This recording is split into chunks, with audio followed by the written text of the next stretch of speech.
समय संजोग होने कारण આપણા 4 દિવસની શિબિરનો સાર એ છે આપણા બધા। हाँ, 4 दिन की जो शिविर है उनका सुनाई देता है, सुनाई देता है आवाज बने बोला। हाँ, 4 दिन की शिविर उनका ये लास्ट सेशन है। ये शिविर का सार ये है कि इंसान अपने मन वचन काया से अपनी स्वतंत्रता से कुछ भी नहीं कर सकता है, श्वास भी नहीं ले सकता है, और मन वचन काया से जो कुछ भी होता है उनके लिए वो रिस्पॉन्सिबल भी। ध्यान से सुनना, मन वचन काया से जो कुछ भी होता है उसके लिए वो रिस्पॉन्सिबल नहीं है। पहले मुक्त है, बाद में रिस्पॉन्सिबल नहीं है। थर्ड, मन वचन काया कुदरत ने बनाया है, चलाता कौन है? संजोग कौन देगा? अंत कौन लाएगा? तो फिर हमारी जवाबदारी कहाँ आएगी वो बताइए। बोलते नहीं है,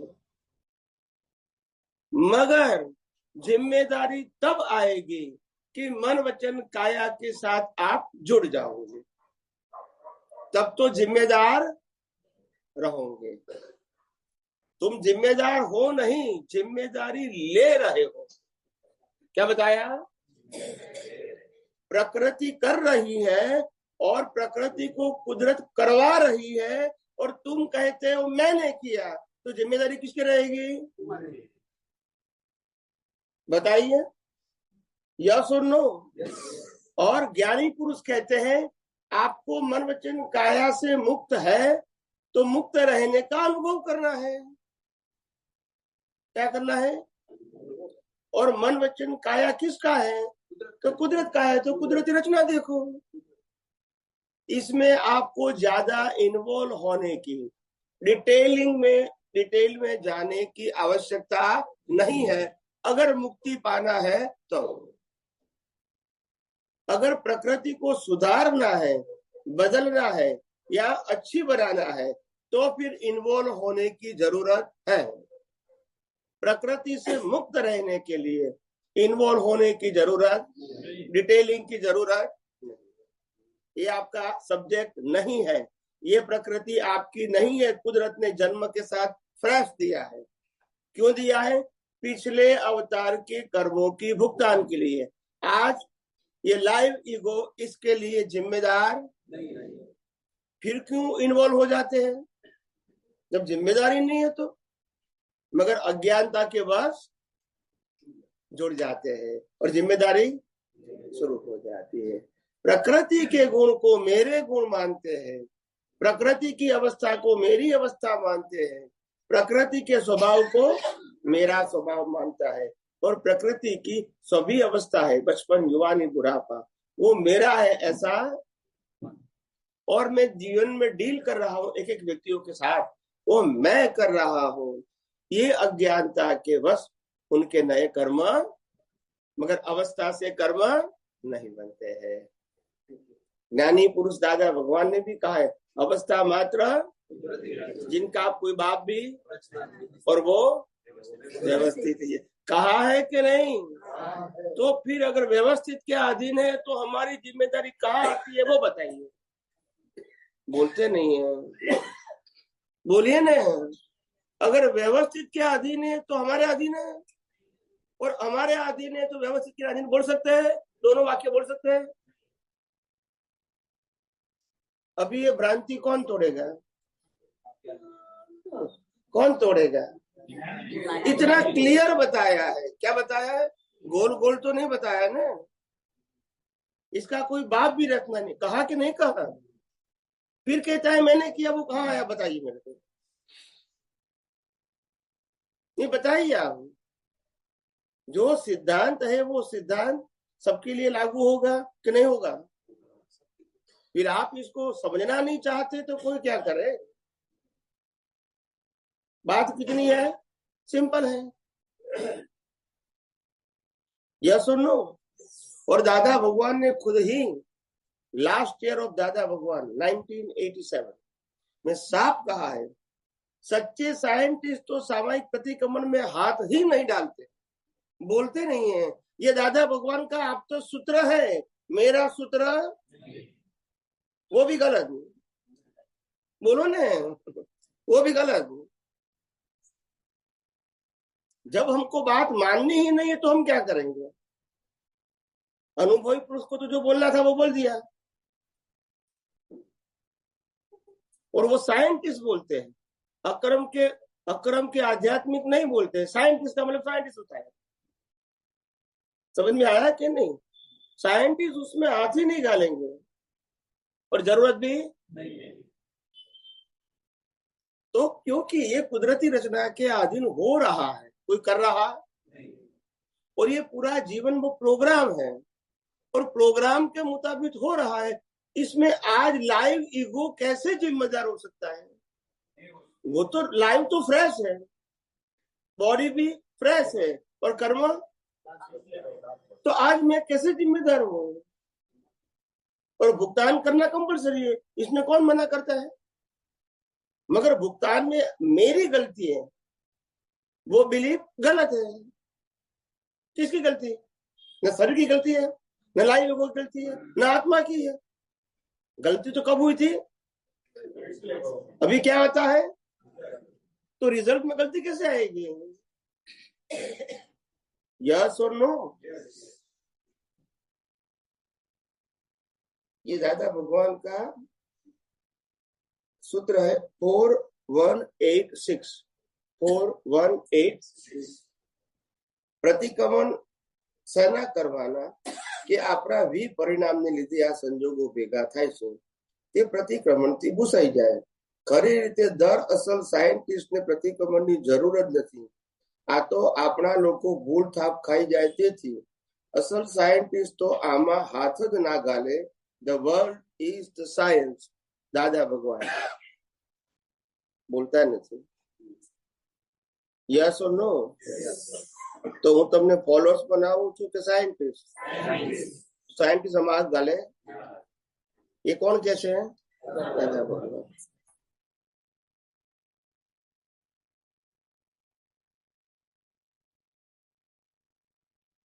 છેલ્લામાં છેલ્લું સ્ટેજ કયું? દાદા ભગવાનનું સૂત્ર. છેલ્લામાં છેલ્લું સ્ટેજ કયું કે ચંદુભાઈ શું કરે છે તેને તમે જુઓ અને જાણો, અને બન્યું ગયું એ કરેક્ટ છે. આ બે વસ્તુ એ છેલ્લામાં છેલ્લું સ્ટેજ છે. એમાં ઊંડા ઉતરવાની જરૂર. મેં કોઈને સુખ આપ્યું, કોઈએ મને દુઃખ આપ્યું, એમાં ઊંડા ઉતરવાની જરૂર બન્યું તે?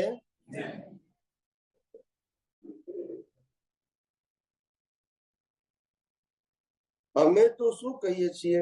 વિજ્ઞાન જાણો તો તમે છૂટા, વિજ્ઞાન જાણો તમે પોતે જ પરમાત્મા છો.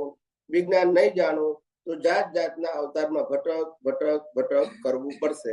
દાદા કેટલું ક્લિયર લખ્યું છે, ના સમજાયું? ગોળ ગોળ છે કશું? એટલે કહેવાનો મતલબ આત્મા જાણ્યા સિવાય કશું વળે નહીં. ભટક ભટક કર્યા જ કરો, કારણ કે પુસ્તકમાં આત્મા હોય નહીં. ક્યાંથી જાણી લાવે? જ્ઞાની પાસેથી જ આત્મા પ્રાપ્ત થશે, પણ જ્ઞાની હોય જ નહીં ને. કોક જ પેલો હોય. તેથી કૃપાળુ દેવે કહ્યું ને કે દુર્લભ દુર્લભ દુર્લભ દુર્લભ છે. જ્ઞાની હોય જ નહીં, ક્યાંથી લાવે? સમજાય છે? આજે આ વિજ્ઞાનમાં જે વિજ્ઞાનના આધ્યાત્મ વિજ્ઞાનના નિજા હેઠળ જે વાત નીકળે છે એ લાવે ક્યાંથી? ચોપડીઓમાં તો હોય નહીં. આ અનુભવી પુરુષના હૃદયમાંથી નીકળી જાય. એ ભૂત અને ભવિષ્ય પ્રમાણે ના હોય. ખ્યાલ આવ્યો? બધું મૌલિક હોય. કેવું હોય? ટ્રેડિશનલ, એટલે કે પરંપરાગત ના હોય. પરંપરાગત હોય તો પછી અનુભવી કેવી રીતે કહેવાય? કોપી જ કરવાની હોય. તો અમે જ્ઞાન આપીએ છીએ, જ્ઞાનથી શાંતિ રહે ખરી, પણ આ વિજ્ઞાન જાણી લીધા વગર નહીં ચાલે. આ વિજ્ઞાનનો પ્રયોગ હોય તેમાં પૈકી જોઈતી સામગ્રીઓ પૈકી એક જ સામગ્રી હોય તો ચાલે? ના ચાલે. તેમ આ વિજ્ઞાન પણ પૂરેપૂરું સમજવું પડશે. દાદા ભગવાન સૂત્ર નંબર 1499. આટલું ક્લિયર લખેલું છે. ना समझे? यस કે નો?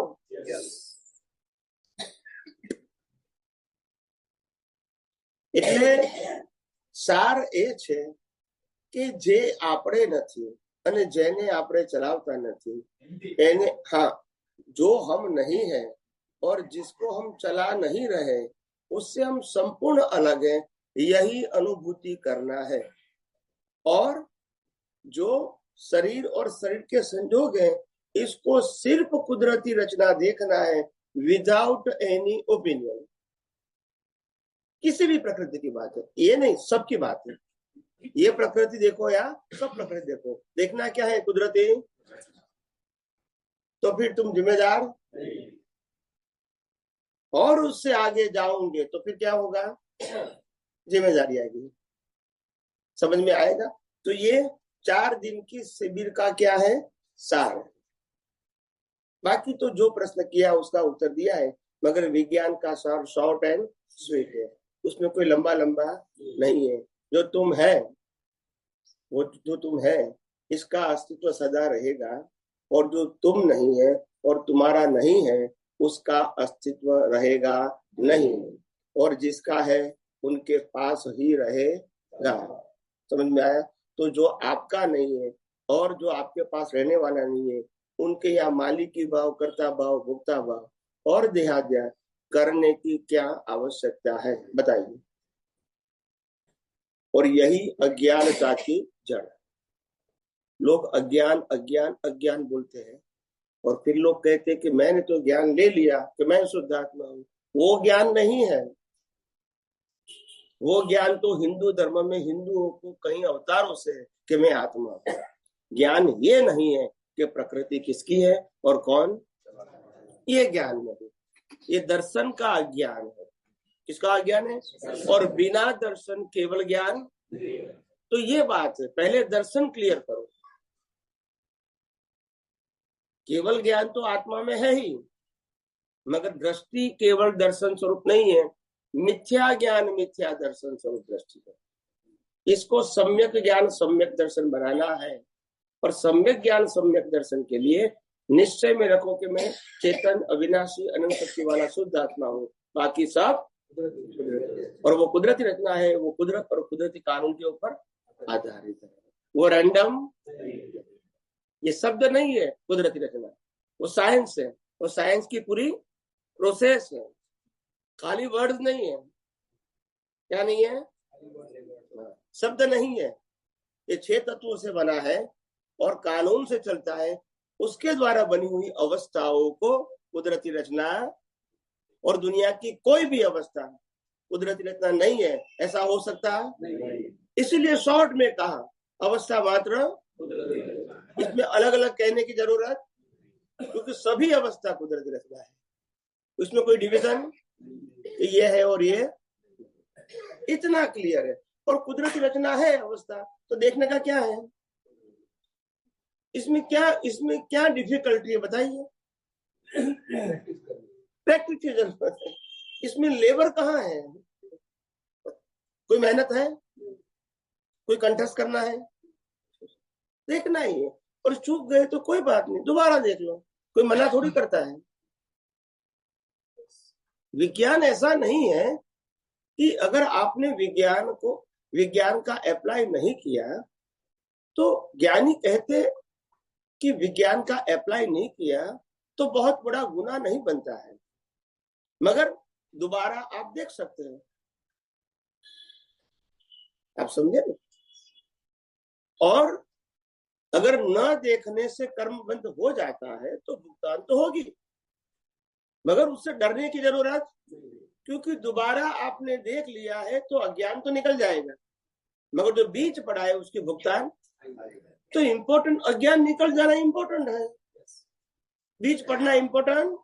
इसी लास्ट बर्थ में सभी कर्मों की भुगतान होती है सबको, मगर अज्ञान तो बीच पड़ेगा, तो फिर भुगतान का कोई इम्पोर्टेंट।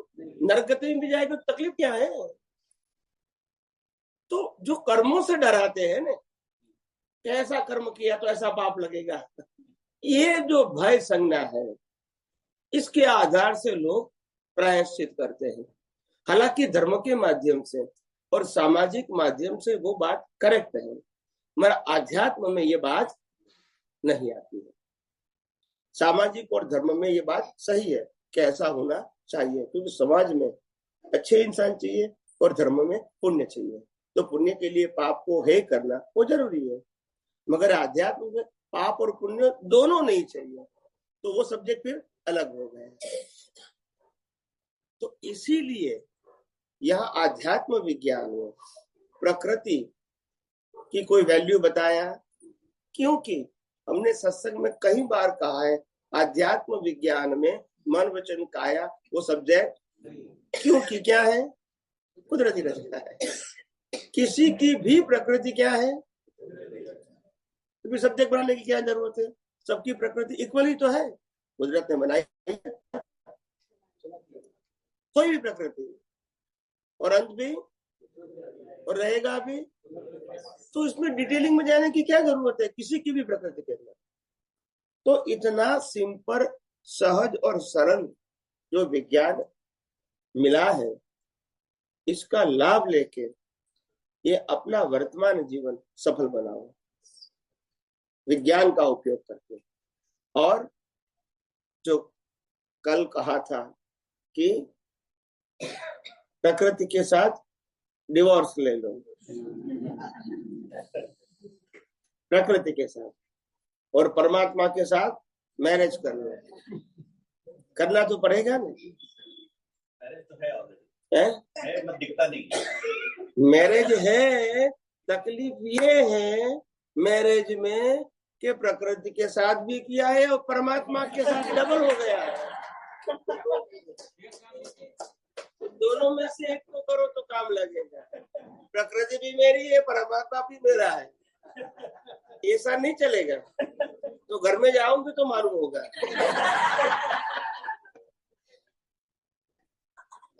सनातन धर्म में दो मैरिज अलाउड नहीं है, अलाउड नहीं है, वो वाले में अलाउड है 4। तो इसीलिए तो मैरिज तो आत्मा के साथ ही करो, क्योंकि वो हम है। प्रकृति मानने से भी हम क्या हमारी नहीं रहे। परमात्मा के साथ तो मैरिज तो इटरनल ही है ना स्वामी जी? इटरनल है, मगर बिलीफ तो होनी चाहिए ना। ये तो चंदूलाल भी है और परमात्मा भी है, दोनों तो नहीं हो सकते। बाहर वाले भी मेरी ऐसा थोड़ी होता है, ऐसे एक ही होती है। ये बाहर वाली है, तो घर वाली है। आत्मा घर वाली है, बाहर वाली है। बाहर वाली मतलब कुदरत की, घर वाली मतलब मेरी खुद की है। प्रकृति के साथ डाइवोर्स कराने के लिए आप स्वामी जी स्टैंप लगा दो ना, रजिस्टर कर दो, डाइवोर्स पक्का कर दो।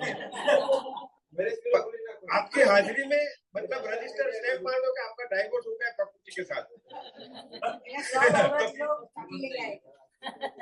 फिर लोग दूसरी प्रकृति के साथ डाइवोर्स लेने के लिए आएंगे। हम तो खुद की प्रकृति की बात करते हैं, किसकी?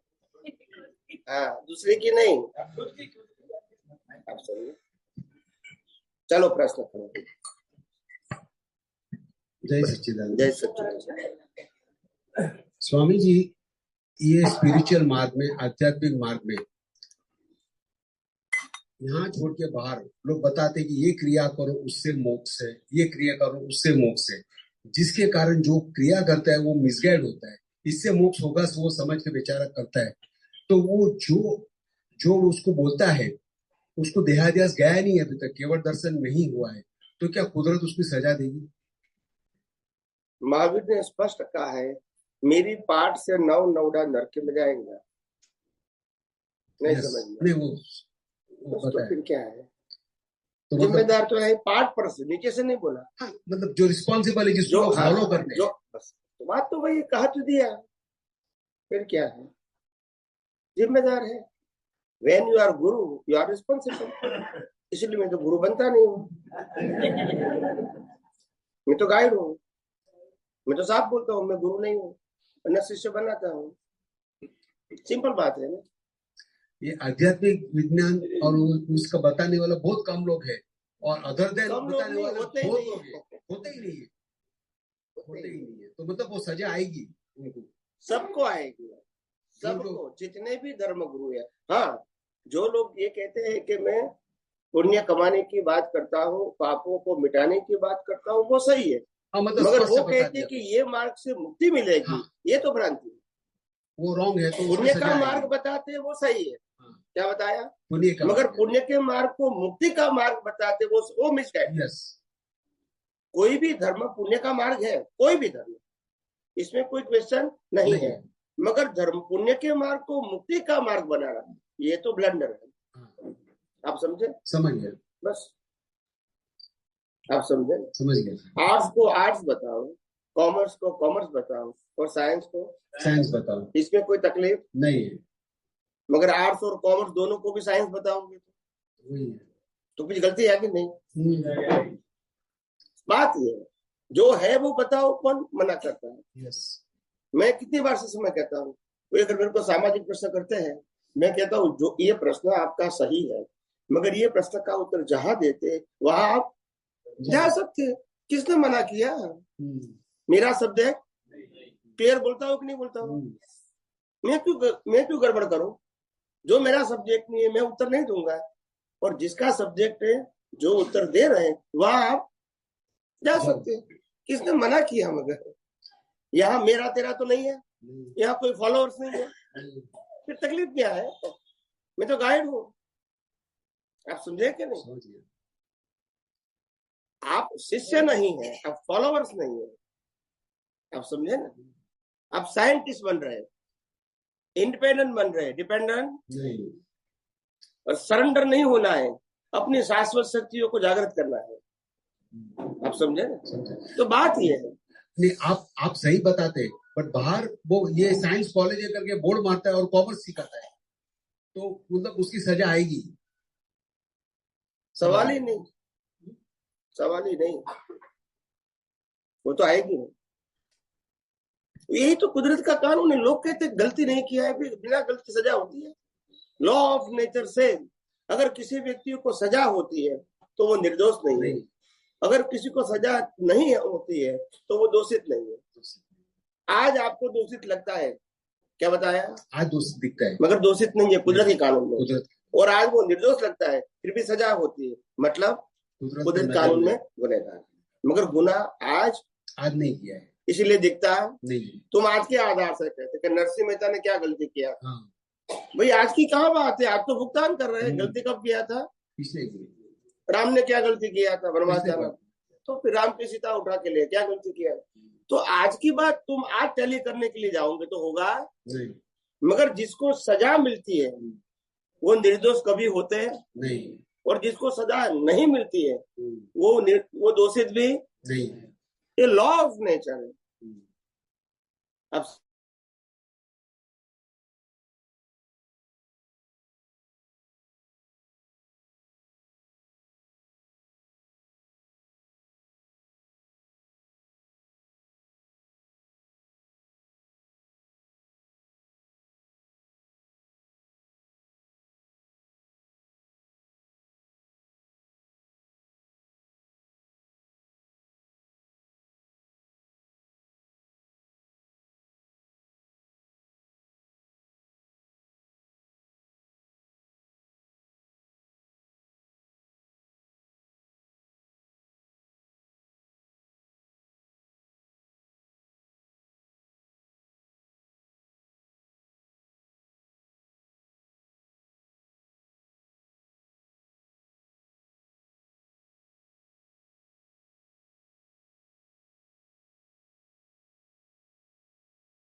ओह म्यूट हो गया, ओके मेरे को दिखता नहीं है ना।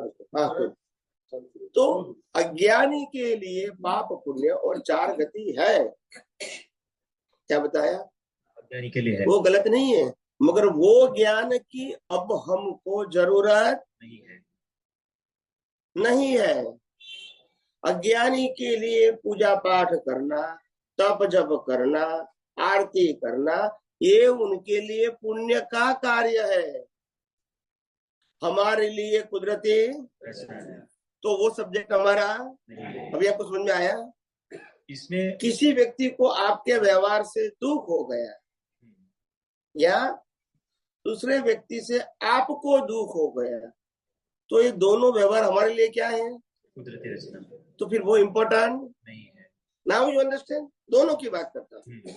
इम्पोर्टेंट तब होता है जब आप इस अवस्था की वैल्यू करते हैं अज्ञानता के, तो फिर जब आप जिम्मेदार तो है ना।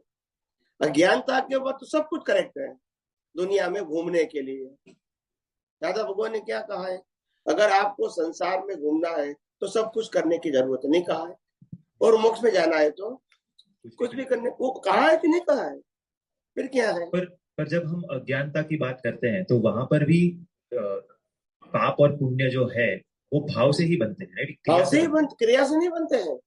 ये क्रिया से बनना, ये भ्रांति का ज्ञान लोगों के दिमाग में डाल दिया धर्मगुरुओं ने रिलेटिव सत्य की वैल्यू करने के लिए। आप समझे? मगर क्या करें, ये माहौल है, मेजोरिटी है उनकी। क्या है? मेजोरिटी। क्रिया से पुरुषार्थ होता है, ऐसे बात करने वाले और ऐसे मानने वाले की क्या है यार? मेजोरिटी। तो हम क्या करेंगे? हमारा काम तो, हमारा प्रयास तो सनातन सत्य को बताना है। कितना समझते हैं और कितना फॉलो करते हैं वो हमारा सब्जेक्ट नहीं है। हम तो बता के चले जाते हैं। रामकृष्ण भी ऐसे बता के चले गए, आप समझे ना? और कुछ नहीं।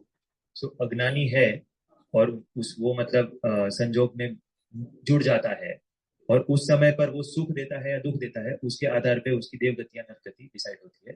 करता है तो जिम्मेदार है, करता है तो जिम्मेदार है। और हमें ज्ञान मिल गया है तो अब हमें इससे मुक्त रहना है, कुदरती रचना देखना है। देखो, दो व्यक्ति है, एक व्यक्ति के पास 100 करोड़ है और दूसरे व्यक्ति के पास 500 करोड़ है। 100 करोड़ वाली व्यक्ति अज्ञानी है और 500 करोड़ वाली व्यक्ति ज्ञानी है। दोनों मर जाएंगे, दुख किसको होगा? क्यों? 100 करोड़ चला गया है ना, और 500 करोड़ वाला तो ज्ञानी है, पहले से मानते हैं तो कुदरत का है, तो फिर दुख की सवाल आता ही नहीं। तो बात अमाउंट का नहीं है, बात ज्ञान अज्ञान का है। अज्ञान है तो 1 रुपए का भी दुख होगा, और विज्ञान में तो करोड़ों रुपए का भी दुख है। पहले से ही मानता है कि है ही कुदरती रचना। Now you understand? It is a matter of art of reason. समझ गया। साइंस इज वेरी क्लियर, इसमें कोई गोल गोल नहीं। क्या मानछे? ऑन है वीडियो, हाँ ऑडियो दोनों है, ऑन है। स्पीकर यहाँ तो दिखता है, मतलब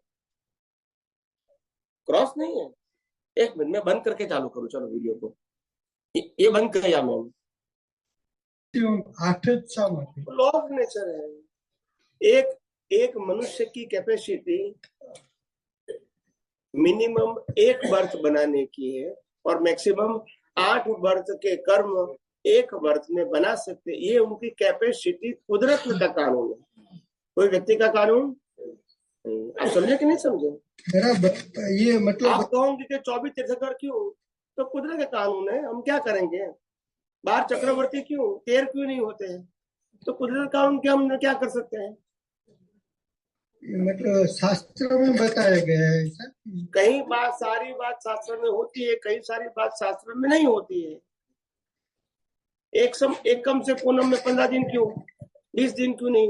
अभी क्या करोगे? तो ये कोई ये प्रश्न इसलिए खड़ा हुआ कि जैसे सामान्य मान्यता ये रहती है ना कि मनुष्य भाव में कुछ गलती हो गई तो 84 लाख योनि में फिर से भटकना पड़ेगा। वो भ्रांति की भाषा है। क्या है? क्रांति की भाषा। वो तो चलती रहेगी ना, क्या करें? 84 लाख योनि में भटकना, ये तो। अच्छा, और स्वामी जी दूसरा प्रश्न था, प्रार्थना में हम बोलते हैं वात्सल्य मूर्ति दादा भगवान ने नमस्कार करते हैं, तो अभी दादा भगवान इज इक्वल टू आत्मा, तो आत्मा तो अमूर्त रहता है, फिर वात्सल्य मूर्ति दादा भगवान, इसका इंटरप्रिटेशन कैसे?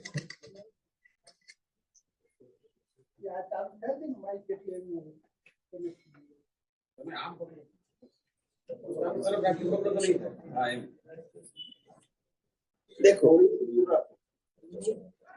बस कोई बात नहीं करने। देखो, वात्सल्य मूर्ति दादा भगवान जो शब्द का प्रयोग किया है, तो भगवान शब्द का प्रयोग केवल अविनाशी को लागू होता है, हाँ या ना पहले बोलो, बस अभी आपको समझ लेना है। अभी कोई व्यक्ति कहां से कहां शब्द का प्रयोग करे वो हमारी बात है। हमने सिद्धांत बता दिया कि भगवान शब्द अविनाशी को लगता है, बराबर है। विनाशी को भगवान नहीं लगता है। श्रेष्ठ पुरुष बोलो, तीर्थंकर बोलो, चक्रवर्ती बोलो, वासुदेव बोलो, प्रतिवासुदेव बोलो, आचार्य बोलो, उपाध्याय बोलो, सन्यासी बोलो, ये सब विनाशियों को लागू होता है। भगवान शब्द नहीं लागू होता है प्रकृति को। भी किसी को लगाना है तो हम क्या करेंगे? बोलते हैं मतलब जैसे अविनाशी तो है, अमूर्त भी है ना आत्मा, फिर तो आत्मा एक साइड से हम बोलते हैं दादा वात्सल्य मूर्ति दादा भगवान, मतलब वात्सल्य मूर्ति मतलब स्वरूप हो गया, और दादा भगवान तो अमूर्त है। तो ये कैसे हो सकता है कि एक साइड से हम बोलते हैं कि वो मूर्ति स्वरूप है और दूसरी ओर से आत्मा अमूर्त है? जिस मूर्ति के अंदर दादा भगवान ज्ञान दर्शन चारित्र रूप प्रकट हो गए, उस मूर्ति को वात्सल्य बोलते हैं। जिस मूर्ति के अंदर, नहीं समझ में आया? राम के अंदर भगवान प्रकट हो गए, कृष्ण के अंदर भगवान प्रकट हो गए, महावीर के अंदर भगवान प्रकट हो गए, आप समझे? इसीलिए आज महावीर को तीर्थंकर क्यों कहते हैं? आत्मा क्या हो गया? प्रकट हो गया, आप समझे? इसीलिए वात्सल्य मूर्ति यानी वात्सल्य मूर्ति रूप जो एम पटेल है, उसके अंदर से दादा भगवान ज्ञान दर्शन चारित्र वाले प्रकट हो गए। चारित्र यानी बाह्य चारित्र नहीं, वितराग चारित्र। बाहर चारित्र तो डिस्चार्ज है, समझ में आया? तो इसीलिए बताया। जय सच्चिदानंद।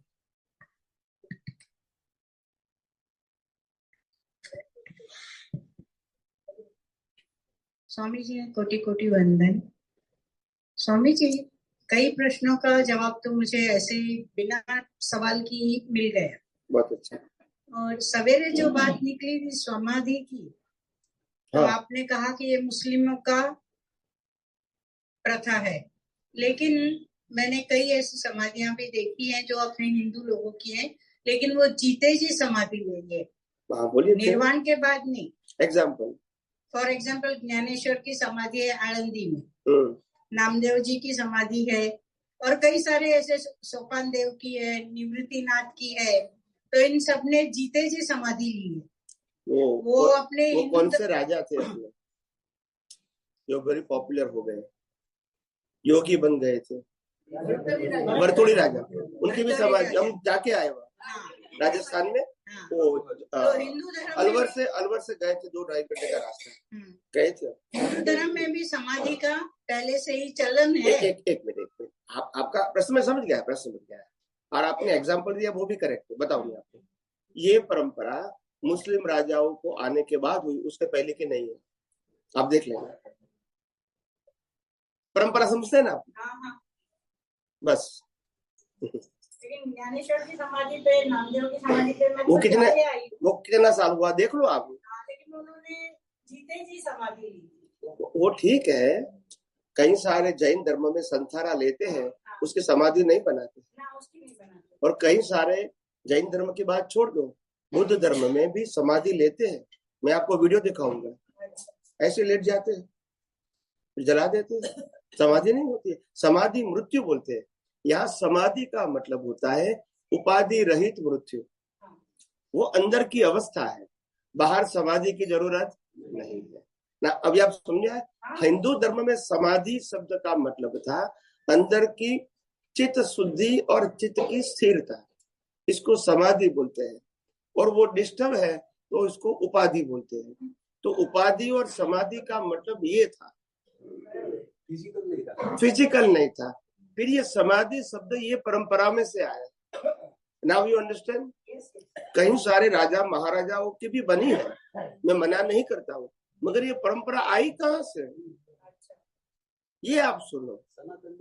अभी परंपरा चलती है तो बहुत सारे लोगों की, हिंदू को भी होगी, मैं मना नहीं करता हूँ, मगर ये परंपरा हिंदू फिलोसॉफी में नहीं है, ये मेरा कहने का मतलब है।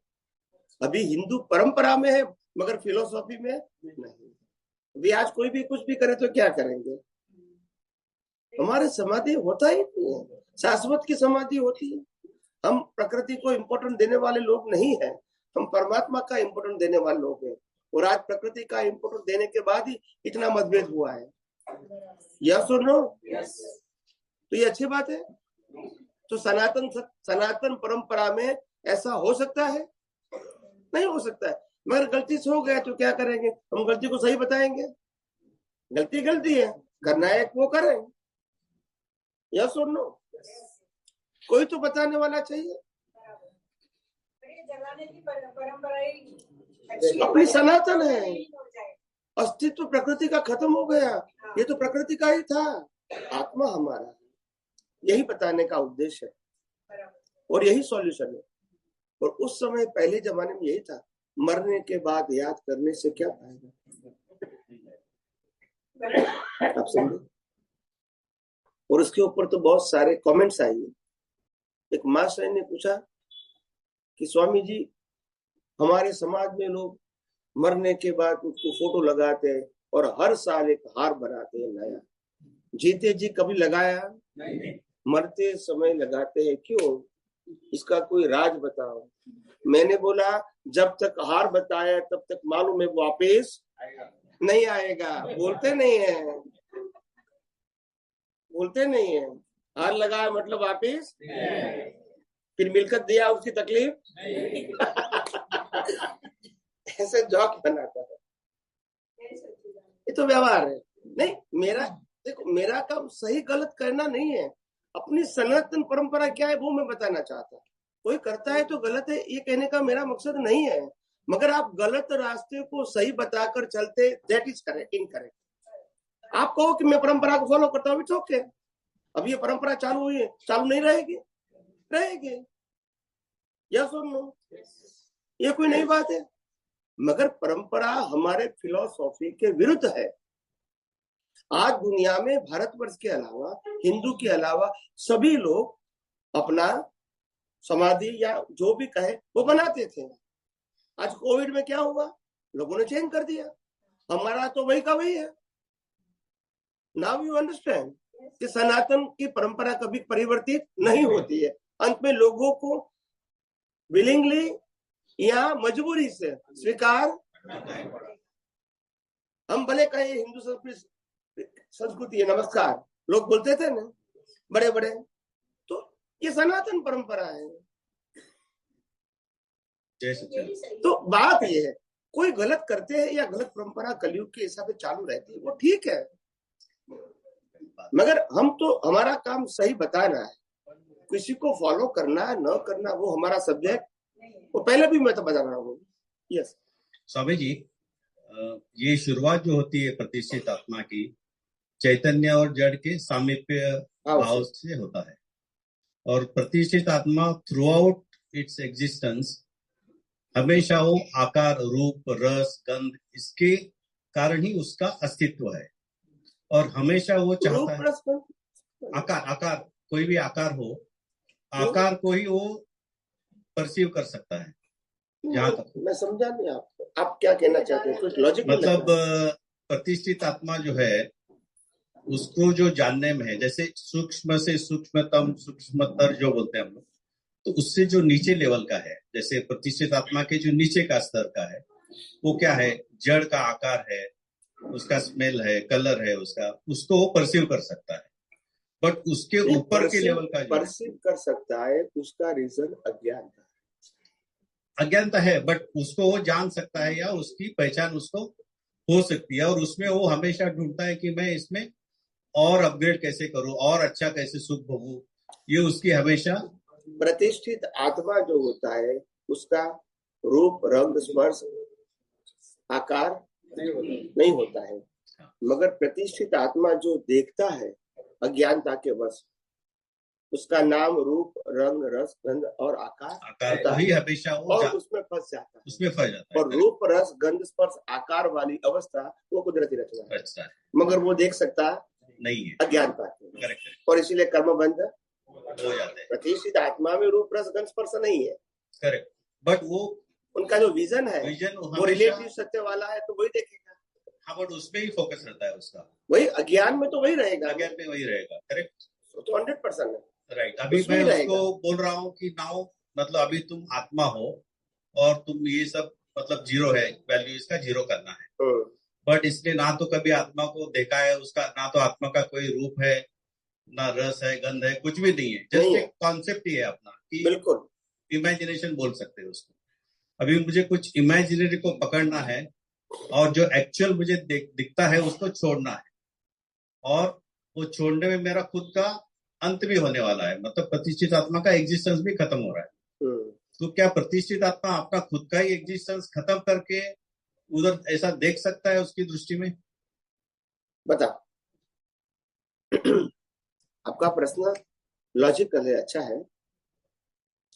सबसे पहली बात यह है कि प्रतिष्ठित आत्मा की उत्पत्ति ही इंद्रिय ज्ञान से हुई। किसे हुई? इंद्रिय ज्ञान से। और इंद्रिय ज्ञान इज इक्वल टू रिलेटिव सत्य। समझ में आया? और सनातन सत्य की जो दृष्टि है वो इंद्रिय ज्ञान नहीं है। तो सनातन सत्य की जो दृष्टि है वो अज्ञान को क्या करती है? खत्म करती है। इसमें रूप रस गंध स्पर्श और आकार नहीं है। अब समझो, पहले साइंस समझो। जहां रूप रस गंध स्पर्श आकार है, ऐसी अवस्थाओं में जुड़ना ये अज्ञानता है, उससे कर्म बंध जाता है। मगर जहां रूप रस गंध स्पर्श आकार नहीं है, ऐसी अवस्थाओं को देखना कुदरती रचना। नो डिटेलिंग, लंबी है, छोटी है, सुख वाली है, दुख वाली है, मेरी है, तेरी है, प्रॉफिट वाली है, लॉस वाली है, ये सब्जेक्ट नहीं है। नो डिटेलिंग, वो अज्ञानता को मिटाता है। और कैसे मिटाता है? मैं एग्जांपल दूं। जैसे अज्ञानता को प्राप्त करना, वो कुदरत से हमने लोन लिया है। क्या लिया है? लोन। फैक्ट नहीं है, लोन लिया है, हमारा नहीं है, हमने माना है। borrowed है। तो माना है वो हमारी गलती है, और गलती से कर्म बनते हैं और जन्म मरण होते रहते हैं। अभी हमको जन्म मरण नहीं करना है, तो गलती को क्या करना पड़ेगा? सुधारना है। तो गलती को सुधारने का रास्ता क्या है? जहाँ रूप रस गंध स्पर्श और आकार है, इसको क्या देखना है? तो फिर कर्म नहीं बनेगा, और नहीं बनेंगे। पैरेलली उनका अस्तित्व धीरे धीरे क्या हो रहा है? खत्म हो रहा है। क्योंकि उनकी आदत क्या है? रूप रस गंध स्पर्श और आकार देखने की आदत। तो वहीं पे एक इंद्रिय में से आए, तब से वही कर रहा है वो। करेक्ट। अभी आपको उन किताब में क्या लिखा है? नहीं लिखा है, नहीं। तो मैं क्या करूं? बट मुश्किल कहाँ पे आता है कि जो जिसकी आदत अपने को है सालों सदियों से, कितने तो जन्म से है, बट यहाँ पे मुझे ऐसा परसीव करना है कि जहाँ कुछ भी नहीं है, मतलब ना तो रूप है, रस है, गंध है, कुछ नहीं है, खाली हम लोग नहीं। मगर ये प्रश्न का जो आपने किया, उसका जो मैंने उत्तर दिया, ये उत्तर कोई सोच भी सकता है इस कलयुग में? नहीं। एक कोई सोच भी सकता है? ये उत्तर सोच भी सकता है? नहीं। और मैंने कहा बहुत दिमाग लगा के उत्तर दिया? नहीं। उसको तो कहते हैं दर्शन। नहीं समझ में आया? जब आपका इतना टिपिकल क्वेश्चन का उत्तर में आसानी से दे रहा हूँ, तब भी मालूम नहीं कि दुनिया की कोई किताब में नहीं है और बियॉन्ड इमेजिनरी है। फिर भी आसान से उत्तर निकलता है। यही तो दर्शन की कमाल है, ये कोई मेरी कमाल नहीं है। ये जो कुदरत ने बनाया दिखाया है दर्शन सनातन, उसमें से ये उत्तर निकल रहा है। और तभी आपको क्या होता है, संतुष्ट होता है कि नहीं बात सही है, हमारे पास कोई और आर्ग्यूमेंट नहीं है। ऐसी गहन बात करना, आप किसी बड़े ज्ञानी होते जो धर्म में, जैसे वेदांत के कोई ज्ञानी है, जो आगम के ज्ञानी है, और कोई धर्म के ज्ञानी, उनको पूछ लेना, वो उत्तर नहीं दे पाएंगे। वो उनकी सोच से बियॉन्ड है। वो सोच भी नहीं सकते कि आपकी प्रश्न की क्वालिटी क्या है, वो भी नहीं समझ पाएंगे। तो कमाल दर्शन का ही है मेन। वही तो मैं कहता हूँ, मैंने कब कहा मेरा कमाल है, वो दर्शन का ही कमाल। बार बार मैं कहता हूँ कि केवल दर्शन का कमाल है, जो कुदरत ने ओपन किया है वही मैं कहता हूँ। अगर मैं ओपन करता हूँ तो सबका ओपन हो जाता है। ये क्वालिफिकेशन के आधार से ओपन होता है, किसी की मर्जी से नहीं होता। When you are qualified, nature give you the gift. When you qualified, nature will give as a केवल।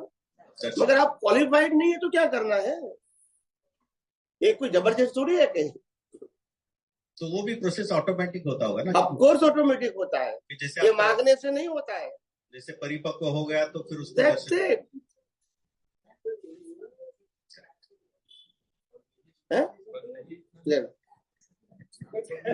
स्वामी जी, आपका जो आपके माध्यम से ये जो हाँ जय सच्चिदानंद स्वामी जी, आपके माध्यम से ये जो अद्भुत दर्शन आपने इतनी सरल भाषा में व्यक्त किया ना, इम्पॉसिबल है, हमारी सोच से बाहर है कि इतने गहन प्रश्न का इतने इजी वे में जवाब ऑन द स्पॉट कैसे निकल सकता है। दर्शन की कमाल है, बुद्धि की कमाल नहीं है, मेमोरी की भी। मतलब आपका दर्शन का लेवल कहाँ तक है वो भी हमने ये है कि इतना ऊपर तक का लेवल। मैच्योरिटी हमारी है और दर्शन कुदरत ने ओपन किया है। और कुदरत अगर कोई सिद्धांत की बात को चैलेंज करता है तो वो कुदरत को चैलेंज करता है, मेरे को चैलेंज नहीं करता है। मैं दर्शन की बात करता हूँ, मेरी बात करता हूँ तो आप मेरे को चैलेंज करिए। दर्शन की बात है, सनातन सत्य की बात है, मेरा व्यू पॉइंट नहीं है। इसीलिए तो कहा आध्यात्म विज्ञान में चैलेंज करने की गुंजाइश नहीं होती है। क्वेरी हो सकती है कि ये बात मेरे को समझ में नहीं आती है। चैलेंज करना मतलब कुदरत को करते हैं, मेरे को नहीं करते हैं। और मैं बात किसी करता हूँ, कुदरत की कानून की, मेरे कानून की बात नहीं करता। यस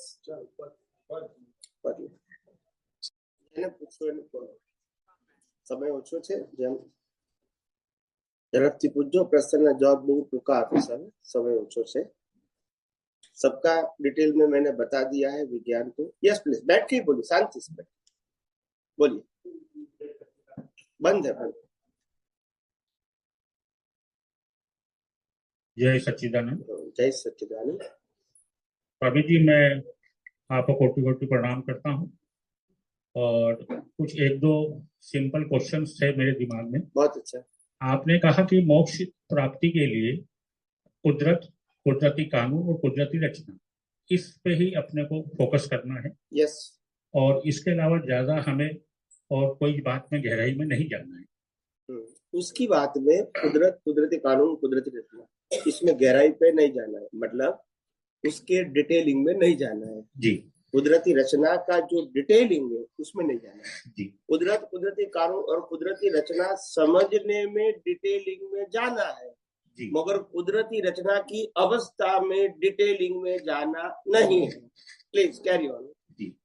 तो स्वामी जी, जब हम इस मार्ग पर चल रहे हैं और हमें यह लग रहा है कि जो भी हो रहा है, जो घटित हो रहा है, चाहे वो पॉजिटिव हो या नेगेटिव हो, ये पुराने हमारे जन्मों के कारण हो रहा है और हमें तो कुदरती रचना देखना है और आगे बढ़ना है। तो जब मोक्ष की ओर हमें जाना है तो उसमें एक भाव लगेंगे, दो लगेंगे, कितना समय लगेगा, ये जीवन में भी अभी 10 साल और बचे कि 5 साल बचे, जब हमें किसी बात की चिंता ही नहीं है और जो हम अभी जीवन जी रहे हैं हमें लग रहा है कि हम अच्छा जी रहे हैं, तो ये भी माना जा सकता है कि पिछले जन्मों का हमें उसका पॉजिटिव, हमें उसका फल मिल रहा है। बराबर है।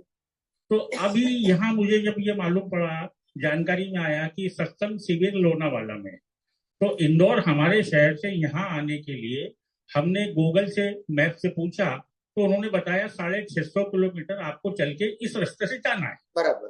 उसके बाद रास्ते में जितने भी शहर आए हमने उस और संकेत को ध्यान नहीं दिया कि नासिक है तो हमें लेफ्ट लेना है, मालेगांव है तो हमें राइट जाना है, हमें नहीं, हमें तो हमारे जो हमारा डेस्टिनेशन हमने मांगा है हमने वहां तक हमें जाना है। बराबर है। तो स्वामी जी जब हमारा डेस्टिनेशन हमने चुन लिया है कि हमें मोक्ष प्राप्ति करना है, तो क्या अभी मैं अपने बच्चों को ये पूछूं कि मैं शिविर में जा रहा हूं तो आप चलें, वो कि आज नहीं मैं कल साथ में चलूंगा, तो उससे तो मैं भी भटक जाऊंगा। ये आप करुणामयी हैं, आपको लगता है कि मैं अधिक से अधिक मानव कल्याण करूं और सबको मोक्ष की ओर ये मतलब हम पूरे सब लोग मिलकर भी इसका कोई ऋण नहीं उतार सकते। तो स्वामी जी हम हमारे हिसाब से व्यक्तित्व हम तो हमारी राह पे चले, उनके भाग्य में होगा, उनका कब समय आएगा तब वो भी अपने हिसाब से करेंगे। तो ये जो सोच है बच्चे को बताना चाहिए नहीं बताना चाहिए, ये प्रश्न है आपका। बच्चे को बताने के बाद बच्चा उसमें कितना इंटरेस्ट ले रहा है वो हमारे मन अनुरूप नहीं है, हो सकता है। फिर तो प्रश्न क्या है? प्रश्न ये है कि कोई विद्यार्थी ने अध्यापक से पूछा कि मुझे पास होने के लिए गुरुजी कितने नंबर चाहिए, उसने कहा 40 नंबर, और दूसरे विद्यार्थी ने ये प्रण किया कि मुझे सर्वाधिक नंबर लाने, तो एक लाया 40 नंबर वो पास हो गया, एक लाया 99.99 वो भी पास हो गया, दोनों ही 8वीं से 9वीं कक्षा में चले गए, दोनों ने ही समान उत्तीर्ण किया। तो क्या मोक्ष के लिए भी कोई एक डेडिकेटेड कोई नंबर है कि उतने ही लाना है, या सिर्फ हम सिर्फ कुदरती कानून और कुदरती रचना को समझ लेंगे तो क्या हम मोक्ष को प्राप्ति कर लेंगे? स्वामी जी ये बढ़िया प्रश्न किया है। जब हमें दूसरे अभी सब देखेंगे कि स्वामी जी उत्तर क्या देते हैं। स्वामी जी जब हमें दूसरे धर्मों में ज्यादा डीपली नहीं जाना है तो हम ये समझ रहे हैं कि आपने बहुत बारीकी से समझाया, पर जितनी ही जरूरत है उतना ही हमें ज्ञान हम लेके आगे बढ़ जाते हैं। तो आप क्या हमें अनुमति देते हैं कि 40 नंबर पर हम पास हो जाएंगे? शुरू करो, तुम खत्म करो तो मैं शुरू करूं। मेरे को उत्तर कहाँ ढूंढना है? देखो कुदरत का एक ही कानून है कि तुम प्रेम करके भी मुख में जा सकते हैं, मारामारी करके भी जा सकते हैं, भिखारी होकर भी जा सकते हैं, संपत्ति वाले होकर भी जा सकते हैं, शादी करके भी जा सकती है, कुंवारा होकर भी जा सकते हैं, बच्चे वाले भी जा सकते हैं, बिना बच्चे वाले भी जा सकते हैं, स्त्री भी जा सकते हैं, पुरुष भी जा सकते हैं। ये सब परसेंटेज है जी।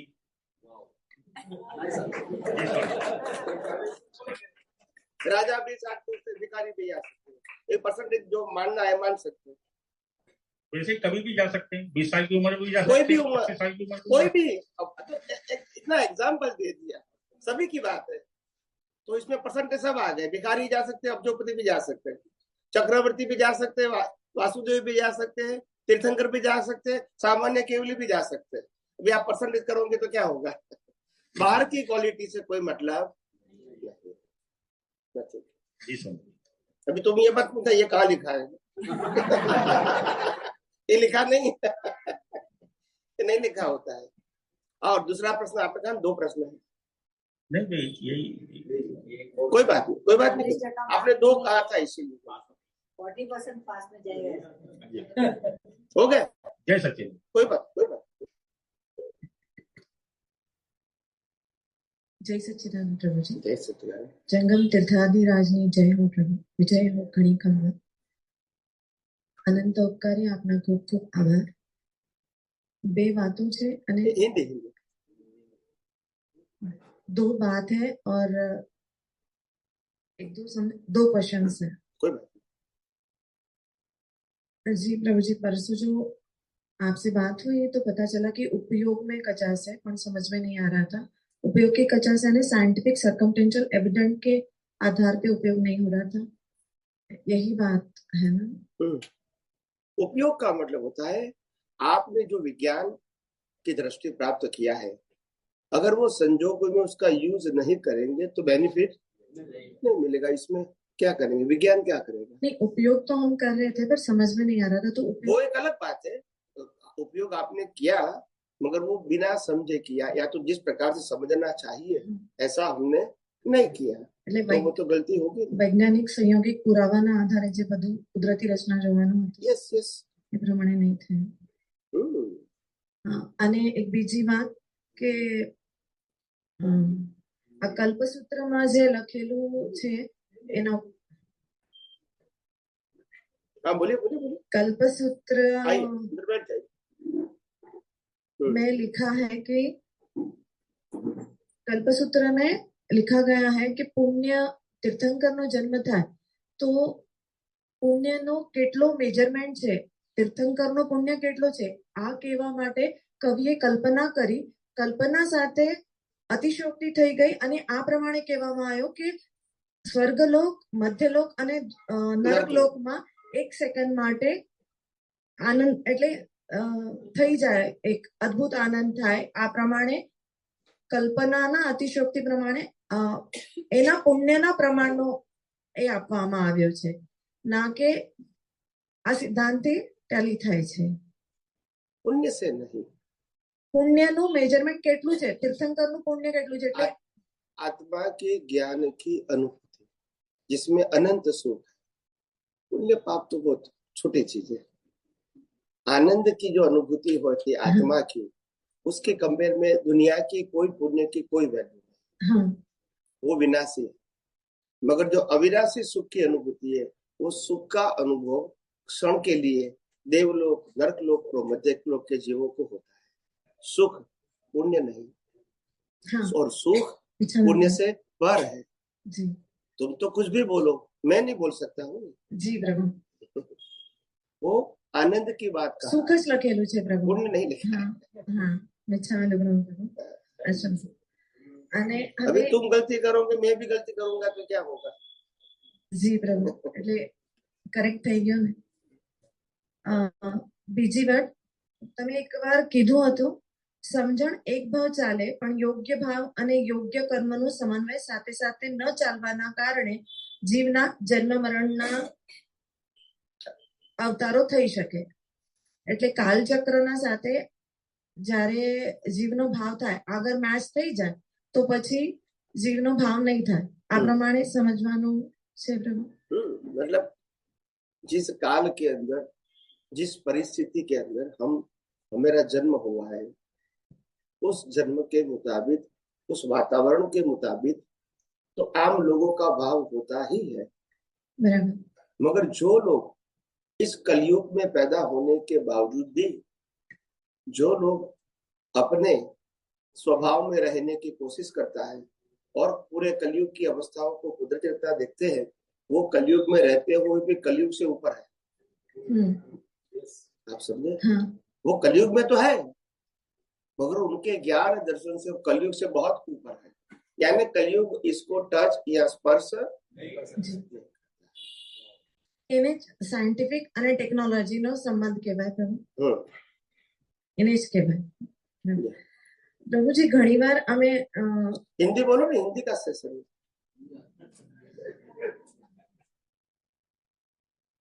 बहुत बार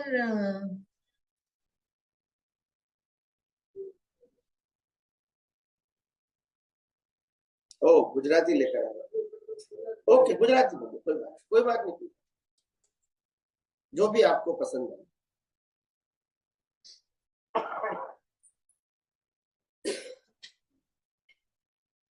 हिंदी नहीं आवड़ती,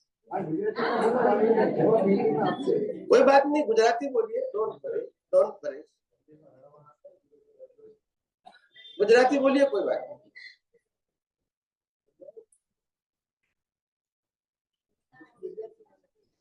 મને મરાઠી નથી આવડતું, શું કરું? પહેલી વખત અહીંયા આવ્યો બોમ્બેમાં અમારા મિત્ર કુલદીપક સાથે, તો આટલું શીખેલો, આઈ તુજો આશીર્વાદ, આટલું શીખેલું, બીજું કઈ ના આવડે. તે બોર્ડ ઉપર લખ્યું છે, ગોખી નાખ્યું, બીજું કઈ ના. દુકાન ઉપર લખે ને કોઈ જગ્યા લખેલું તો આઈ તુજો આશીર્વાદ. કોઈના ઘર કે એમાં કઈક લખ્યું હતું, ટ્રકમાં બી હશે. બે લખ્યું પણ પેલું ઘરમાં મેં જોયું તો બોર્ડ જય સચ્ચિદાનંદ મેં પૂછ્યું તે વખતે ત્યારથી ખબર કે આ તુજા આશીર્વાદ માં તારા આશીર્વાદ. હા બોલીએ બોલીએ પ્લીઝ પ્લીઝ. प्रभु जी, एक मिनट. हाँ बोलिए. बहुत बार ये प्रश्न पूछने में आता है कि मैंने आंसर में जवाब दिया है प्रभु जी कि लाइव वाले में देख के डिस्चार्ज वाला बोलता है, तभी लोग नहीं समझ पाए कि लाइव वाले में कैसे देखता है तो नास्मो में कैसे वगैरह. देखता तो लाइव वाला ही है क्योंकि ज्ञान दर्शन उधर ही तय होता है ना. तो इस तरह से वो समझ नहीं पाते कई सारे साइंटिस्ट कि इस तरह से कैसे. मैंने शॉर्टकट में अभी बताया, इतना निकला ही नहीं क्वेश्चन प्रॉपर. आप एलोबरेट करिए कि डिस्चार्ज वाला बताता है, ये बात बराबर है, पर देखता तो हमेशा लाइव ज्ञान दर्शन ही है. नहीं देखता है लाइव ज्ञान दर्शन वाला, समझता है और डिस्चार्ज वाला मैकेनिकल है. मगर ये भी समझो बोलने वाला भी मैकेनिकल है. बोलने वाला मैकेनिकल है पर हाँ, तो जो आज लाइव वाला देखता है वैसा ही वो बोलेगा ऐसा जरूरी नहीं है. पर बोलता भी डिस्चार्ज वाला है और देखता भी, वो समझता. हाँ, लेकिन डिस्चार्ज अवस्थाओं को देखना, समझना, अनुभव करना वो डिस्चार्ज अंतस्करण का काम है. और वो अंतस्करण के आधार से उनकी भाषा है, वर्तन है. और चार्ज वाला इससे जुड़ भी सकता है और अलग भी रह सकता है. पर लाइव वाले में देख के ही होता है ना. लाइव वाले के ज्ञान दर्शन में लाइव वाले के पास जो ज्ञान दर्शन है, हाँ, वो अभी भाषा में व्यक्त नहीं हो सकता. भाषा तो डिस्चार्ज वाली आएगी प्रभु जी. हाँ, वो तो मैं कह रही हूँ ना, पर जो देखने का काम है, जो समझने का काम है, જ્ઞાન નહીં આવેગા. નહીં આવે. ડિસ્ચાર્જ વાળાનો ફિક્સ છે જે આવવાનો છે પ્રભુજી. પણ જે ડિસિઝન થાય ને चार्ज में लाइव का रोल है, डिस्चार्ज में लाइव का रोल नहीं है. हाँ, पण मन वचन काया तीनों अवस्था में नहीं. बराबर प्रभुजी, पण समझन वो लाइव में है. हाँ, एना साथ लाइव में है. नए बीज लाइव डाल सकते हैं. हाँ, लाइव भावना लाइव डाल सकते हैं. मगर रिजल्ट, हाँ, नेक्स्ट बात में आएगा. वो तो अभी का जो रिजल्ट है वो तो पिछला प्री डिसाइडेड ही आएगा. पर तो वो जो प्रश्न कहाँ है, वो जो देखता है वो लाइव वाला देखता है. मैं देखने वाला तो लाइव है. हाँ, लाइव वाला देखता है, उसी समझन से देखता है जो डेवलप हो गई है समझना. हाँ, लाइव वाले भी આ વાત હતી પ્રભુ કે લાઈવ વાળાના સમજણના આધારે લાઈવ વાળાનું જ્ઞેય જે પ્રમાણે હોય, મિથ્યા હોય તો મિથ્યા અને સમ્યક હોય તો સમ્યક. પણ આ વાત ઘણા બધાને એવું નહીં મને સમજાવતા આવતું હતું, એટલે પછી ધીરે ધીરે સમજો. જી बिल्कुल. लाइव वाला के पास फिजिकल आंख नहीं है ना प्रभु. लाइव ईगो के पास फिजिकल आंख नहीं है, ज्ञान दर्शन की आंख है. हाँ, वो समझना है प्रभु. नहीं, फिजिकल देखो, फिजिकल आंख तो डिस्चार्ज वाले के पास है. और डिस्चार्ज वाला जो देखता जानता है वो अवस्था के अधीन देखता है. और लाइव वाला भाग है, उनके पास ज्ञान दर्शन है जो भी लेवल का है, उसी के आधार से अवस्था को मेजर करता है. ये अवस्था में इन्वॉल्व होना है, नहीं होना है, अवस्था के मुताबिक ही नए भाव करने हैं या अवस्था के विरुद्ध नए भाव करने हैं. ये डिसीजन लेता है लाइव वाला. सार निकालता है, सार जो भी कहो उनके ज्ञान दर्शन के मुताबिक. जय सच्चिदानंद स्वामी. कौन बोलते हैं? इधर इधर लास्ट. अच्छा, बिल्कुल पीछे लाइट. जैसे कि अभी उपयोग की बात चली थी, तो कभी कभी उदय कर्म का फोर्स इतना जोर का होता है तो उसमें कुदरत की रचना देखने में चूक जाते हैं. और उदय कर्म का फोर्स थोड़ा कम होने के बाद में उपयोगिता ध्यान में आती है, तो वो उपयोगिता मानी जा सकती है क्या?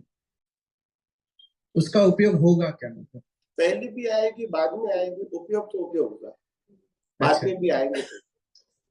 अच्छा, बाद में हो सकता है, सवाल ही नहीं. ओके, कोई उपयोगी कहेंगे. वो समय चूक गए, बाद में कर सकते हैं. जी जी. वो तो दृष्टि का विषय है, अवस्था का विषय नहीं है. अवस्था का विषय हमारे हाथ में नहीं है, दृष्टि का विषय हमारे हाथ में. जी, कभी भी कर सकते हैं. जी. जय सच्चिदानंद स्वामी जी।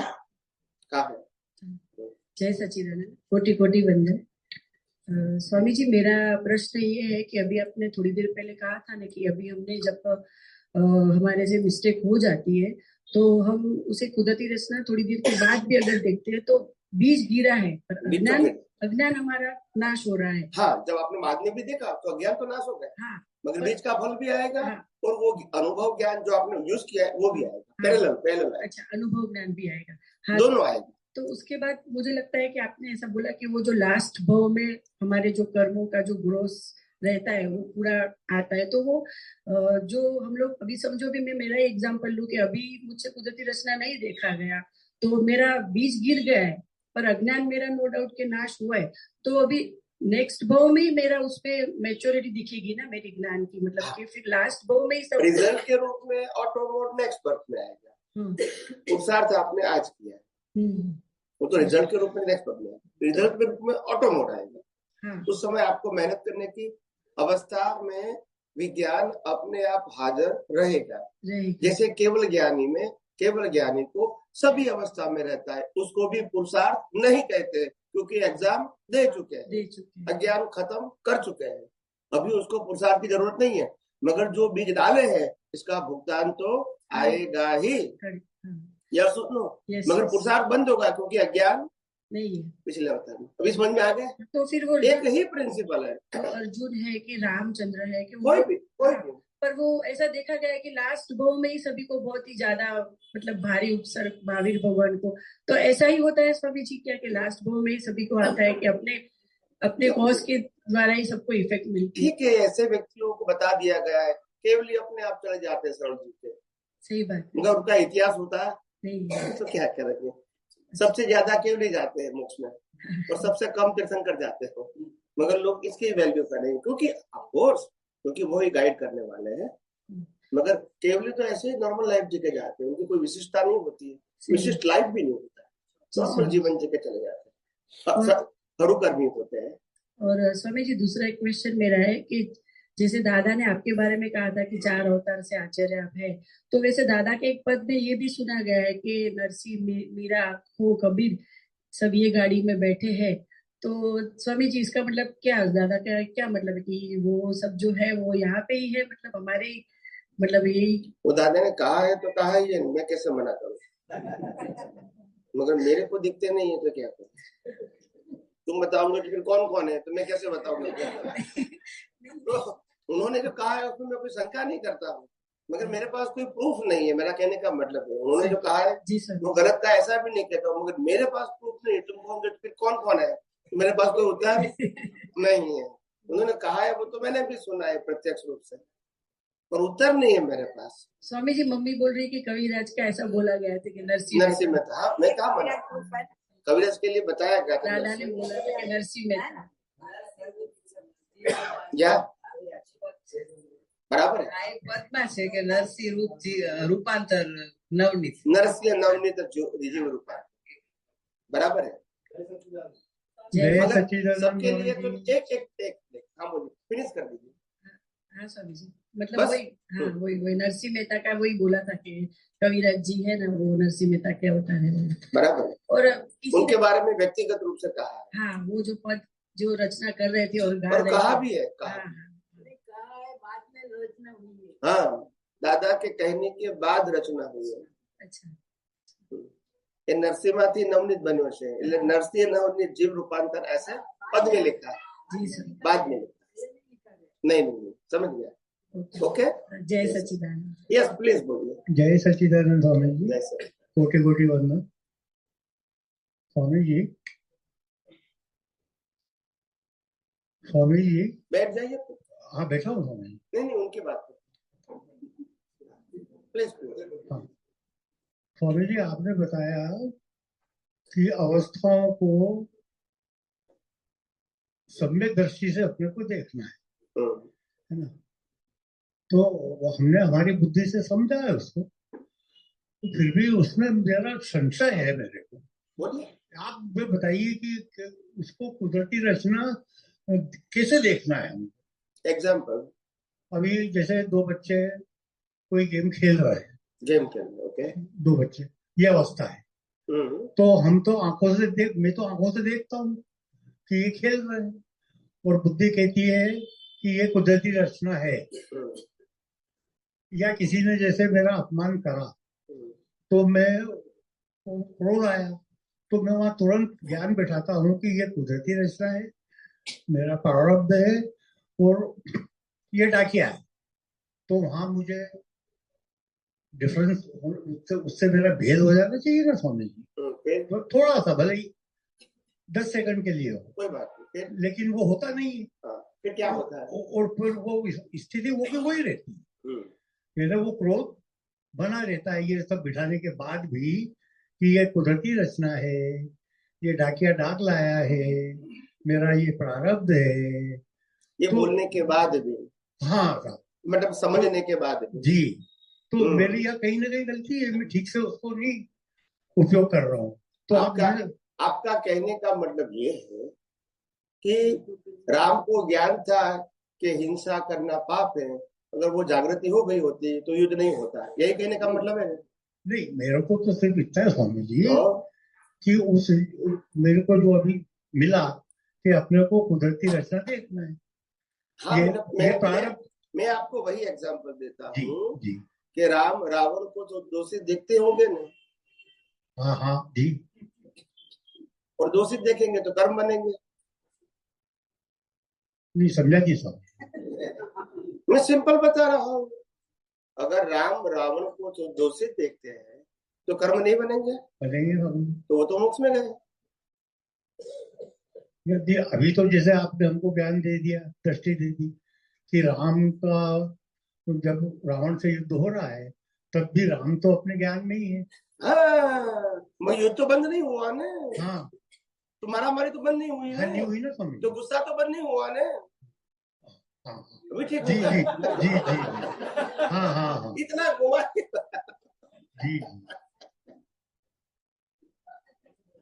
बंद चालू करने के लिए विज्ञान थोड़ी है जी। मरते दम तक सभी अवस्थाओं को कुदरती देखना है, छोटी या लंबी। आप समझे जी। आप ऐसा करोगे तो फिर महात्मा अलग मानेंगे कि आज से मैं कुदरत का देखूंगा तो पत्नी रहेगी ही नहीं, ऐसा थोड़ी है जी। वो तो अंत तक रहेगी, मतलब जहां तक हिसाब व्यवहार है। इसलिए कि और इसीलिए देखने से अवस्था परिवर्तित नहीं होगी, अवस्था रहती है, और देखने का मतलब हम उससे अलग है। तो वही तो स्वामी जी अलग होना अलग चीज है और अवस्था को स्टॉप करना अलग चीज। स्टॉप नहीं करना, अपने को स्टॉप नहीं करना है, तो फिर क्या है? अपने को अलग होने पर वो जो क्रोध आया वो भी बंद नहीं होगा। अच्छा, वही तो मैंने कहा जी जी जी, ठीक है फिर ठीक। तो फिर जय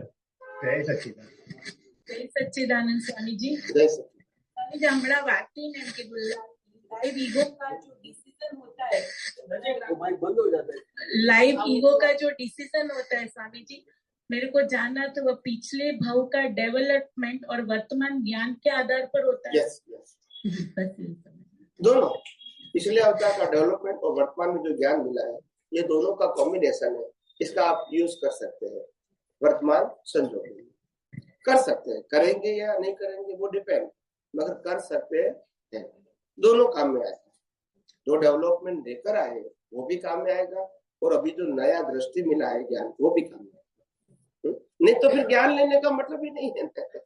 अगर ये काम में नहीं आना है तो भी मतलब ही नहीं है। જય સચ્ચિદાનંદ સ્વામીજી। આપણે કોઈ પણ કામ, मैं कुछ भी काम करता हूँ तो स्टार्ट में क्या करते हो? कुछ भी काम करने का शुरू करता हूँ तो कुदरती रचना देखा, फिर पूरा काम होता है, मानो 1 घंटे का है, आधे घंटे का, या फिल्म देखने गया हूँ, तो सतत वो कैसे रहेगा कि ये कुदरती रचना है? ये तो एक बार चालू हुआ तब हो गया, बाद में पता नहीं रहता है। तो उसको कैसे सेट करने का? कैसे सेट करने का मतलब ये सतत ऐसे, मानो कि 1 घंटा में पिक्चर देख रहा हूँ तो 1 घंटा सतत दिमाग में ये मतलब रहना चाहिए कुदरती रचना की, चालू देखना चालू किया तब हाजिर किया तो ये कुदरती रचना है, फिर बाद में वो देखने का चालू रहता है, वो दिमाग में कैसे सेट करे? देखो बताओ, सभी शांति से सुनो। अभी उनका प्रश्न बहुत इंपॉर्टेंट है आप सबके लिए। और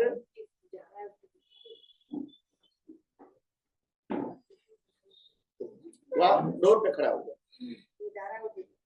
देखो सब शांति से सुनना कि उनका प्रश्न बहुत इंपॉर्टेंट है आप सबके लिए। उनका प्रश्न ये है कि अगर मैं 1 घंटे की फिल्म देखता हूं तो 1 घंटे की फिल्म में हर समय में कुदरती रचना नहीं देख पाता या नहीं देख सकता हूँ। शुरू में रहता है, बाद में नहीं रहता है। तो क्या ये सही है? या तो हर समय कुदरती रचना देखने के लिए पूरे 1 घंटे की फिल्म में 1 घंटे देखने के लिए कोई पुरुषार्थ की जरूरत है? यही तुम्हारा प्रश्न है? कहने का मतलब ये है, विज्ञान का मतलब क्या होता है? विज्ञान कोई क्रिया नहीं है, आप समझो। पहले विज्ञान वो दृष्टि है, और दृष्टि से बाद में मैकेनिकल प्रोसेस चलती है। क्या होती है? Mechanical process. हर समय मैकेनिकल प्रोसेस में अपने को अवेयरनेस रखने की जरूरत नहीं है। बराबर। क्या बताया? आप भी जाते सेम ट्रेनिंग? ओके, जो भी जाए। हाँ, कोई बात नहीं, मैं कर देता।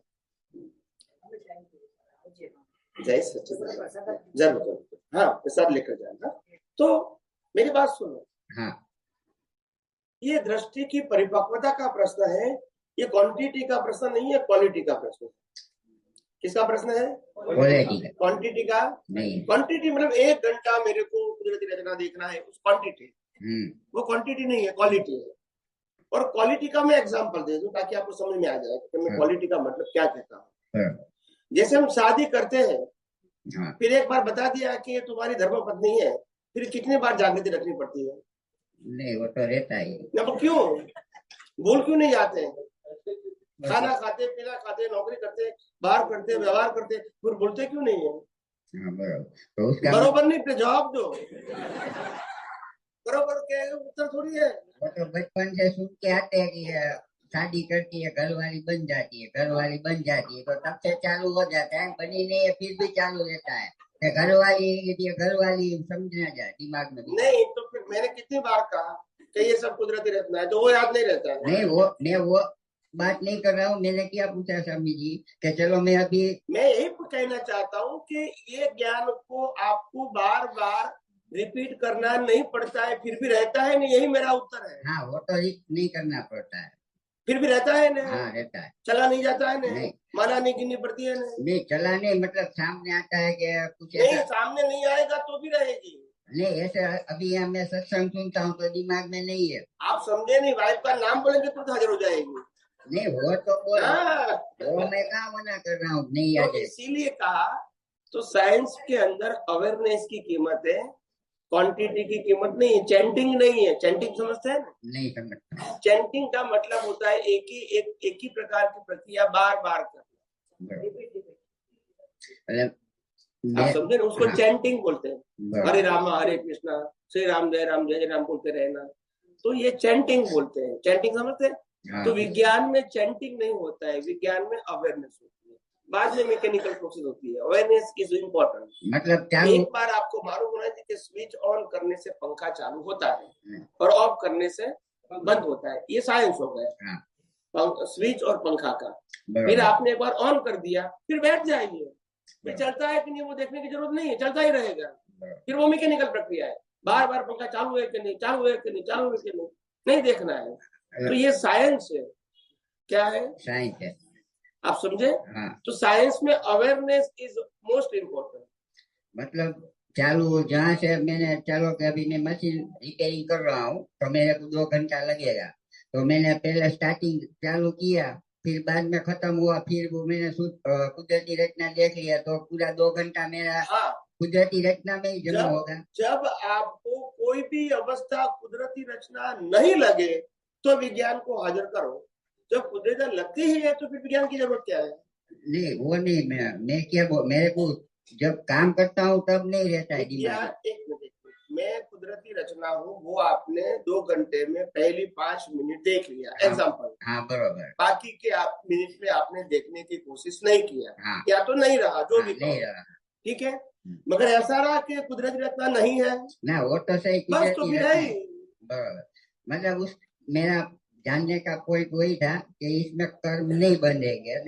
हाँ 2 घंटे में भले मैं पहले से स्टार्ट किया एंड किया, जागृति की, हाँ, मैकेनिकल प्रोसेस की नहीं। हाँ वो तो समझ दादा गया। भगवान ने खुद कहा है कि शुद्धात्मा बोले शुद्धात्मा नहीं बनोगे। हाँ बराबर है। ये चैंटिंग नहीं है, हाँ, ये अवेयरनेस है। और अवेयरनेस कोई मैकेनिकल क्रिया नहीं है, आप समझो। हाँ बराबर। मैकेनिकल क्रिया नहीं, मैकेनिकल क्रिया का मतलब लॉन्ग टाइम करते रहो, ये क्रिया नहीं है। ये क्या है? जागृति रखने। और इसीलिए आध्यात्म विज्ञान में दृष्टि की बात होती है, क्रिया की बात नहीं। आप समझे? हाँ। ज्ञानी पुरुष दादा भगवान ने आपको एक बार कहा कि तुम निश्चय निर्णय से केवल तो हर ज्ञान देना को पड़ता है। नहीं, आप समझे कि नहीं? हाँ समझ गया। आपको लक्ष्य में रखना है, तो बोलने की जरूरत नहीं। हाँ, कोई अवस्था में आपको कुदरती रचना नहीं दिखता है तो वहां रीसेट करना होता है।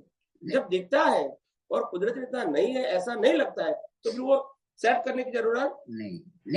मेरा दिमाग में क्या था, मैंने स्टार्ट में देख लिया कुदरती रचना, तो फिर बाद में मानो 2 घंटा अंदर जागृति रहना चाहिए ना कि कुदरती रचना वो नहीं रहती। जागृति रहती है, हमको मालूम, इसीलिए तो मैंने कहा कुदरती रचना नहीं दिखता है तो जागृति नहीं है। बराबर है। मतलब 2 घंटा या 3 घंटा कुछ भी हो जाए, एक बार सेट किया तो वो जागृति में गिना जाएगा। आपको उल्टा दिखेगा तो सेट करने की जरूरत। हाँ बराबर है। ये मैं करता हूँ वो दिखेगा तो सेट करने का जरूरत है। अब प्रकृति को देखिएगा कि मैंने किया है। हाँ, मैं बोल रहा हूँ, मैं सोच रहा हूँ, मैं भूखा, प्रकृति को लगेगा, लाइव भाग को लगना नहीं चाहिए। बस इनको तो लगेगा ना, ये तो डिस्चार्ज है ना, अंतःकरण भी डिस्चार्ज है ना। हाँ, इनको तो लगेगा ना। हाँ, तो मैकेनिकल है। मैं मैकेनिकल की बात नहीं करता हूँ, लाइव की बात करता हूँ। लाइव में कुदरती रचना ही दिखता है, या कुदरती रचना नहीं है ऐसा नहीं दिखता है तो आप जागृति हो। बराबर। हाँ, नहीं है ऐसा दिखे तो सेट कर। हाँ। मगर दिखता ही है तो फिर क्या सेट करना है? हाँ बराबर। वो भी क्या है, अभी मैं बात करता हूँ ना तो मेरा दिमाग में आपका जवाब सुनने अलावा मेरे को ये लगता है कि मेरे को उसका क्या पूछने का है, वो आप जो बोलते हैं ना वो अंदर नहीं चलता है। मेरा अंदर मेरा वो कान में लगाया है ना आपने। नहीं वैसे नहीं, वो उसके लिए नहीं बोला। जैसे ये प्रकृति ऐसी है कि मेरे को जो कंफ्यूजन है वही दिमाग में चलता है, सामने वाला बोलता है ठीक होता नहीं होता ऐसा रहता है, वो प्रकृति का डिफेक्ट है।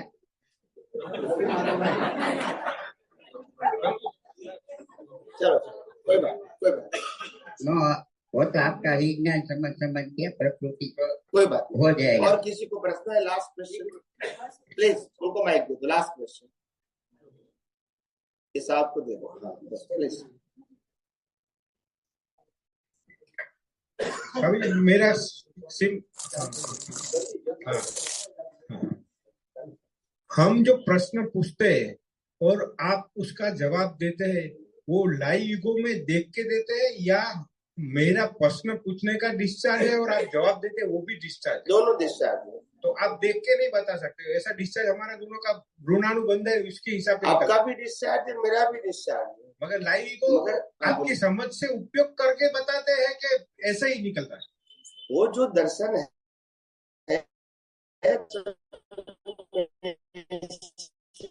ही निकलता है। और ऐसे अब उल्टी बात करूं, मैंने आपकी साइंस की समझ ली और समझने के बाद मुझे किसी व्यक्ति ने प्रश्न का सवाल किया और मैं ये अपने साइंटिफिक जो आध्यात्मिक विज्ञान इसकी समझ जो अभी मुझे को मिली है उसका उपयोग करके मैं जवाब देता हूँ, तो वो मेरा डिस्चार्ज है कि मैंने उपयोग किया ज्ञान का, इसकी वजह से निकला।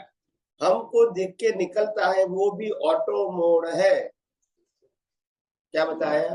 वो भी ऑटो मोड है। हाँ, देखा फिर समझा फिर डिसाइड किया क्या बोलना है क्या नहीं बोलना है, ऐसा नहीं है। मगर ये हमारी समझ आई ना ज्ञान की, अभी नहीं आपको मिली वो आपके निमित्त से मिली, मगर यहाँ निकला, दर्शन में भी दिखा, भाषा में भी निकला, ये सब ऑटो मोड है। अच्छा, मगर ये डेवलपमेंट लेकर आया है तो जवाब भी उसी प्रकार से निकलता है। आप समझे, ये पुरुषार्थ करके निकलता नहीं है, इसीलिए क्योंकि वाणी टैपरेटो है। बराबर, आप समझे, समझ में आया? ये बहुत बड़ा कंफ्यूजन है। क्योंकि बताओ यार, क्योंकि दर्शन में दिखता है और मैं उत्तर देता हूँ वो आज का दर्शन नहीं है, वो लेकर आया, इसीलिए मैंने ऑटो मोड बताया। समय पे खुला, क्या बताया? समय पे खुला। मगर लेकर आया था, उसका क्या आया? रिजल्ट आया निमित्त के आधार से। निमित्त तो चाहिए कि नहीं? निमित्त चाहिए, बराबर। बच्चे के साथ आपका हिसाब है तो वाइफ नहीं चाहिए?